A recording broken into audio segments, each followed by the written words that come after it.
In this video, we're going to talk about the final components that are going to be part of our student class.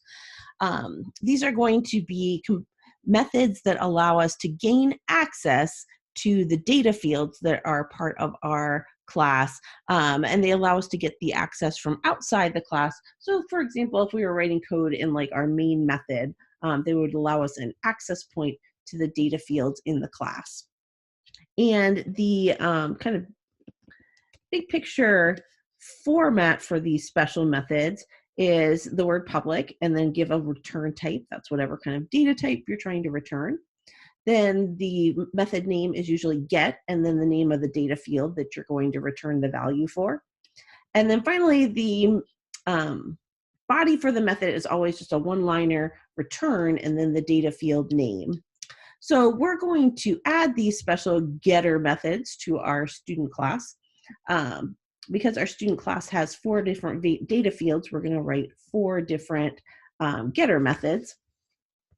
And in my student file, the one that I'm creating for my student data type, we already got our data fields in there. We have our constructors. We have our setter methods. I'm going to put the getter methods at the bottom, but realize that it makes absolutely no difference how these different methods are ordered in your file. If you had the getter methods at the top and the constructors at the bottom, that would be just fine too, because none of this code in here ever gets executed in order. It's just executed on demand when you call the methods from your main program. So I'm going to write the setter method for the first name. And remember, we have to put public and then the return type that's represented by the first name. So first name's a string. So I'm going to say public string get first name.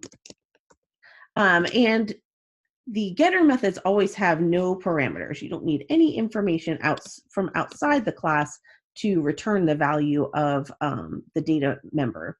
So we just want to write in return. And then first name, it's my data field name. And I should make a Java dot comment for that. This is the accessor method for the first name field.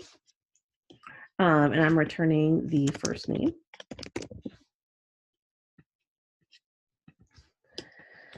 Then I'm going to make one for the last name. That's also a string. Last name. Again, no parameters, and the entire body of it is just return, and then the name of the data field.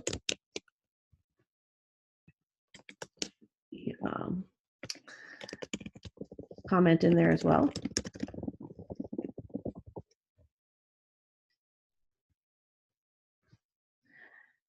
We're going to have 2 more, one for the GPA, that's a double.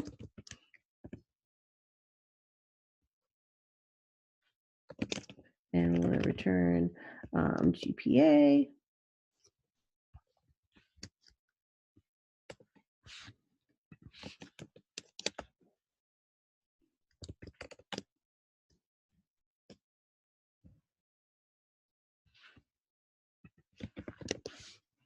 And then finally, the last one is the credits. So the public, and the credits earned is always an integer. So I'm going to return an int, get credits earned. Or you could call it just get credits. It doesn't matter what you call the name of the accessor method. Just make sure you start it with get and then something related to the field name. I think mine's called credits in here. Yep.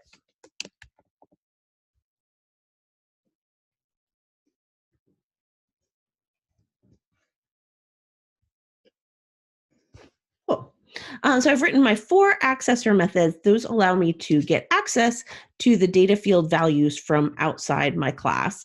And the contents of those is showed in your notes as well. Same kind of format. Again, the name in the notes is just a little bit different. I just named the data fields and the method names slightly differently, but it has the exact same context, same meaning, same syntax format. So you can follow along there.